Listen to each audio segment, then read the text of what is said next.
Hello and welcome to our multimodal presentation. Today we will be exploring the life of Kayla, an average teenager who seems to be experiencing problems through her school and social life. I will be giving brief information about Kayla and analysing her situation in regards to specific theories, as well as exploring possible solutions to assist Kayla with her learning and social interaction. Okay, now let's get started.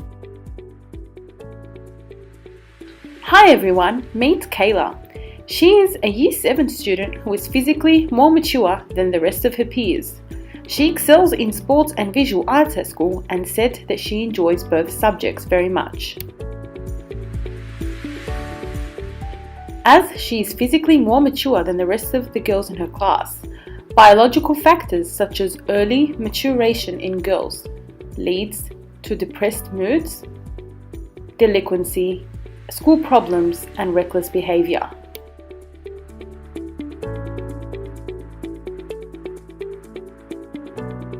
She likes maths and science as well, but she often complains of forgetting class content because of the load of studying. Her performance at school in maths and science largely relates to Vygotsky's socio-cultural theory. According to this theory, cognitive development is inheritably both a social and cultural process. Social because teenagers need interaction with others in order for their cognitive development to heighten. Culture also plays a big part in Vygotsky's theory because what children need to know is directly determined by their culture. Her peers have also mentioned that she is withdrawn and doesn't communicate much with them.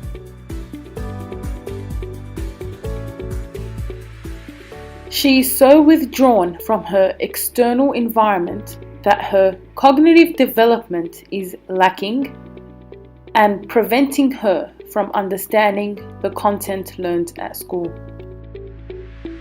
She has difficulties making friends with peers of her own age and hangs around with older students who have been previously reprimanded for using illicit drugs. Other staff members have also mentioned that she sometimes doesn't show up for class. Kayla has a supportive home environment, however, her parents have very limited English language skills and are struggling financially. It is evident here that Kayla is hanging out with the wrong crowd. She is being pressured to fall into bad habits just like her much older friends. This decision-making method is known as hot cognition. This is when teenagers are largely influenced by their surroundings, forcing them to engage in bad decision-making. This relates to Einstein's theory that cliques will most likely be the same. Her risk-taking behavior is largely related to the biopsychosocial approach. This approach suggests that teenage risk-taking behavior is impacted by biological factors such as hormones and early puberty timing. Another aspect of this approach is psychological factors, as her emotional instability, which leads to hot cognition and therefore risk-taking behavior. Lastly, social factors such as her family's low socio-economic status can further impact her emotional instability and lead to peer influence. She has mentioned to her class teacher that she actually really wants to do well at school and hopefully do visual arts at university, but she just needs more help. Now let's examine some solutions that may assist Kayla in her learning and social life. To assist Kayla in her situation, there are many methods her teachers can implement in the classroom to help her both academically and with her social life. Solution number 1, the group method. This stands for gather, respond, involve, and promote. Step number 1, gather. A teacher should observe Kayla's behavior and gather risk factors and information to decide if further support is needed. Step number 2, respond. Next, the teacher should respond to the risk factors shown, talk to Kayla, and implement a perspective-taking strategy. This strategy means that the teacher should show empathy towards Kayla, acknowledge her feelings and emotions to facilitate a student-teacher relationship. Step number 3, involve. Next, the teacher should refer Kayla to a school counsellor in order to assist her with psychological factors that are encouraging her hot cognition thinking. Teachers should monitor and review her progress with the counsellor, as well as share this with the school and Kayla's family. Step 4. Promote.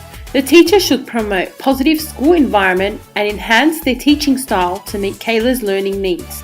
The advantages of this method is that Kayla's situation will improve as the teacher will continue to monitor her and as a result improve her hot cognitive thinking. She will be able to think independently and therefore she will not be influenced by her surroundings. This is known as cold cognition. A disadvantage of this method, however, is that Kayla might retaliate due to the teacher closely monitoring her situation. With keeping that possibility in mind, the teacher should keep her situation monitored from afar to avoid Kayla's retaliation. Solution number 2. Another method a teacher can implement to promote Kayla's social interactivity in the classroom is Vygotsky's socio-cultural theory. This theory describes learning as a social process and the origination of human intelligence in society or culture. According to Vygotsky, the first step to achieving this is through interaction with others. In a classroom situation, a teacher should implement more group work activities.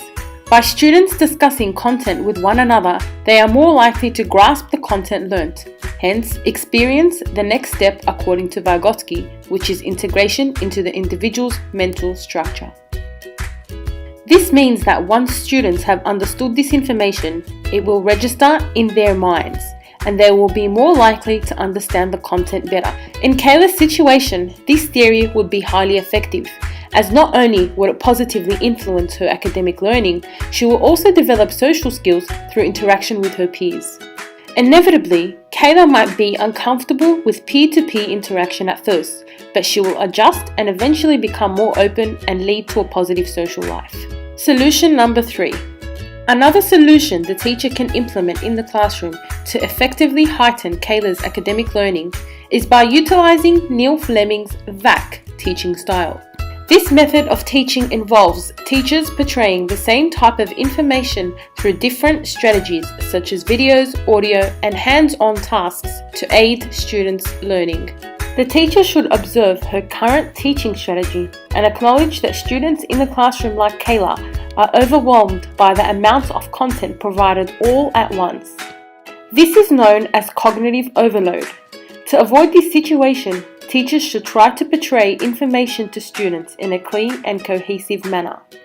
This will allow students like Kayla to grasp the information taught in class. The teacher must acknowledge that not all students learn through the same teaching strategy. This method will not only heighten Kayla's academic learning, but will also encourage her participation, allowing her to stop being withdrawn and become active in class discussion. Throughout this unit, I have learned many strategies that would be useful to implement in my teaching practice. These strategies include Vygotsky's socio-cultural theory, the GRIP method, and the VAC teaching strategy. By implementing these strategies, this will provide students with an enhanced learning experience.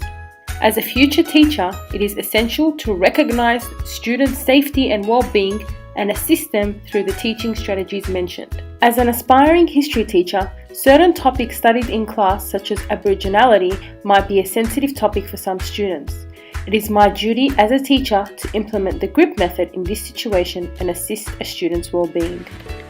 This unit has helped me discover a lot about the adolescent development theory, research and practice.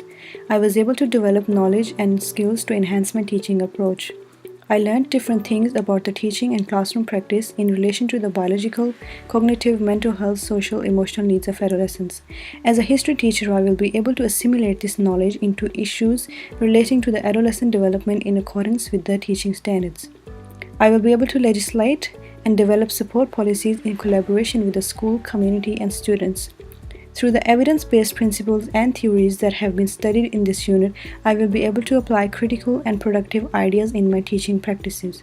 I can see myself implying following strategies in my classroom practices: GRIP method suggested by Parada, VAC teaching model by Neil Fleming, and Vygotsky's sociocultural theory. There are many strategies that have been provided in the unit. Through this, I will be able to inform, approach, and solve complex real world problems in relation to teaching adolescents as well as their well being.